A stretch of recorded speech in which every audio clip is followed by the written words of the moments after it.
નમસ્કાર 24 ન્યૂઝ ગુજરાતમાં આપનું સ્વાગત છે। અમે કવરેજ કરી રહ્યા છીએ રાજ્યભરના તાજા સમાચારો। સૌથી ઝડપી અપડેટ્સ માટે જોતા રહો 24 ન્યૂઝ।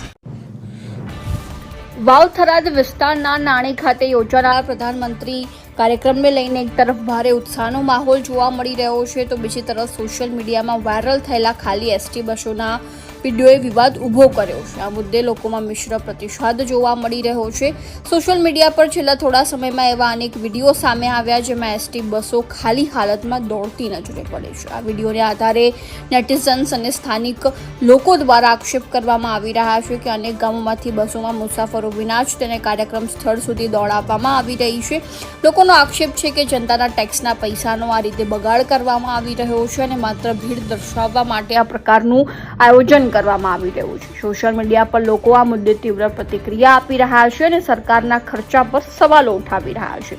બીજી તરફ વહીવટી તંત્રનો દાવો છે કે કાર્યક્રમ માટે લાખોની સંખ્યામાં લોકો ઉમટે તેવી શક્યતા હોવાથી અગાઉથી જ દરેક ગામ દીઠ બસોની વ્યવસ્થા કરવામાં આવી હતી જેથી લોકોને અવર જવરમાં કોઈ તકલીફ ન પડે, પરંતુ વાયરલ થયેલા વિડીયોએ વાસ્તવિક સ્થિતિ વિશે અલગ જ ચિત્ર રજૂ કર્યું છે।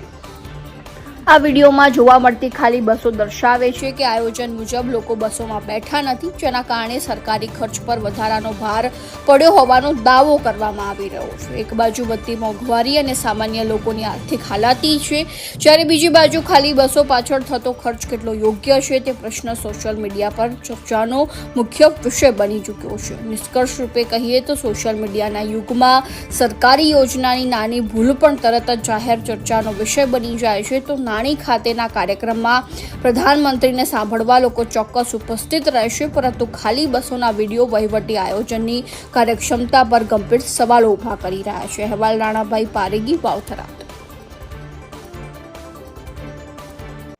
એનો મતલબ ચોખ્ખો થઈ રહ્યો છે કે જનતા આજે 2014થી જ્યારે ભાજપ સરકારનું રાજ છે અને એટલી બધી કંટાળી ગઈ છે ભાજપ સરકારથી, મોંઘવારીથી લઈને અત્યારે આપ જોઈ શકો છો કે આપણા દેશના ખેડૂતો, આપણા ગુજરાતના ખેડૂતો અને આપણા બનાસકાંઠાના ખેડૂતો જે લાંબા સમયથી પૂરનો સામનો કરી રહ્યા છે અને ગુજરાત સરકારને કેટલી વખત એ લોકોએ રજૂઆત કરી, નરેન્દ્રભાઈ મોદી સાહેબને રજૂઆત કરી કે સાહેબ ખેડૂતોનું દેવું માફ કરો, પણ ખેડૂતોની કોઈ વેદના સમજવા તૈયાર નથી, એટલે આજે એ લોકોએ રોષ ઢોળ્યો છે અને એના માટે બસો ખાલી જઈ રહી છે।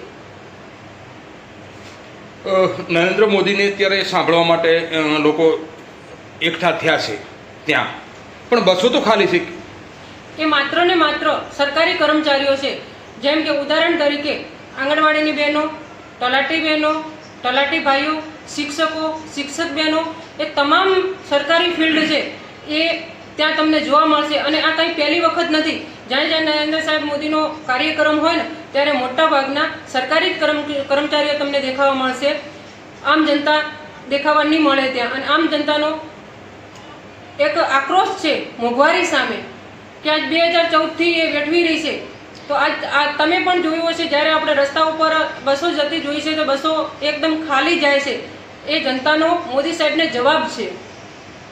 અત્યારે જે ચૌધરી સમાજ કહેવામાં આવે છે એ તો અમુક લોકો જોવા મળે છે અને અમુક જોવા મળતા નથી, શું કારણ છે? માત્ર ને માત્ર એનું કારણ મોંઘવારી જ છે। મોંઘવારીથી લોકો ત્રાહિમામ છે અને હવે આ સરકારથી થાકી ગયા છે।